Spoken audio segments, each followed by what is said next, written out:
السلام علیکم۔ آئیے آج ہم بتاتے ہیں کہ فلسطین ہم مسلمانوں کے لیے کیوں اتنا اہم ہے۔ در حقیقت یہ فلسطین انبیاء علیہ السلام کا مسکن اور سرزمین رہی ہے۔ حضرت ابراہیم علیہ السلام نے فلسطین کی طرف ہجرت فرمائی۔ اللہ تبارک و تعالیٰ نے حضرت لوط علیہ السلام کو جس عذاب سے نجات دی وہ ان کی قوم پر اسی جگہ نازل ہوا تھا، یعنی سدوم اور گمرہ کی بستیاں۔ حضرت موسیٰ علیہ السلام نے اس ملک کے بارے میں اپنے ساتھیوں سے کہا تھا کہ اس مقدس شہر میں داخل ہو جاؤ۔ اس شہر میں واقع پذیر ہونے والے قصوں میں سے ایک قصہ طالوت اور جالوت کا بھی ہے۔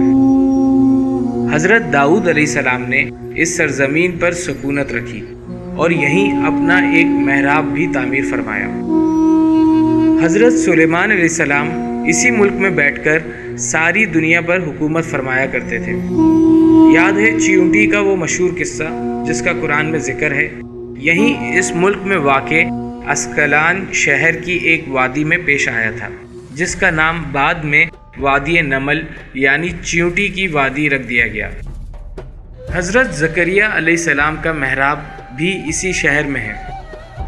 اللہ کے کئی معجزات اس شہر سے جڑے ہیں، جن میں ایک کنواری بی بی حضرت مریم کے بطن سے حضرت عیسیٰ علیہ السلام کی ولادت مبارکہ بھی ہے۔ حضرت عیسیٰ علیہ السلام کو جب ان کی قوم نے قتل کرنا چاہا تو اللہ تبارک و تعالیٰ نے انہیں اسی شہر سے آسمان پر اٹھا لیا۔ اور قیامت کی علامتوں میں سے ایک علامت یہ ہے کہ حضرت عیسیٰ علیہ السلام دوبارہ زمین پر واپس تشریف فرما ہوں گے اور اسی شہر کے مقام سفید مینار کے پاس ان کا نزول ہوگا۔ اس شہر کے مقام باب لوط پر حضرت عیسیٰ علیہ السلام مسیح الدجال کو قتل کریں گے۔ اور چند روایتوں کے مطابق فلسطین ہی ارض محشر ہے۔ اسی جگہ سے یاجوج و ماجوج کا زمین میں قتال اور فساد کا کام شروع ہوگا۔ فلسطین کو مسلمانوں کا قبلہ اول ہونے کا اعزاز بھی حاصل ہے۔ ہجرت کے بعد حضرت جبرائیل علیہ السلام دوران نماز ہی حکم ربی سے آقا علیہ السلام کو مسجد اقصی سے بیت اللہ کی طرف رخ کرا گئے۔ جس مسجد میں یہ واقعہ پیش آیا وہ مسجد آج بھی مسجد قبلتین کے نام سے موجود ہے۔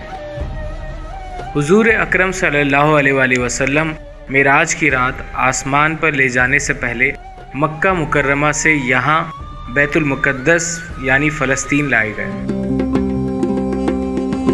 سرکار دو عالم صلی اللہ علیہ وآلہ وسلم کی اقتداء میں انبیاء علیہ السلام نے یہاں نماز ادا فرمائی۔ اس طرح فلسطین ایک بار پھر سارے انبیاء کا مسکن بن گیا۔ سیدنا ابو ذر رضی اللہ تعالیٰ عنہ کہتے ہیں کہ میں نے رسول اللہ صلی اللہ علیہ وآلہ وسلم سے عرض کیا کہ زمین پر سب سے پہلی مسجد کون سی بنائی گئی؟ تو آپ صلی اللہ علیہ وآلہ وسلم نے فرمایا کہ مسجد الحرم یعنی خانہ کعبہ۔ میں نے عرض کیا کہ پھر کون سی؟ آپ صلی اللہ علیہ وآلہ وسلم نے فرمایا کہ مسجد الاقصی یعنی بیت المقدس۔ پھر میں نے عرض کیا کہ ان دونوں کے درمیان کتنا فاصلہ تھا؟ آپ صلی اللہ علیہ وآلہ وسلم نے فرمایا کہ 40 برس کا، اور تو جہاں بھی نماز کا وقت پالے وہیں نماز ادا کر لے، پس وہ مسجد ہی ہے۔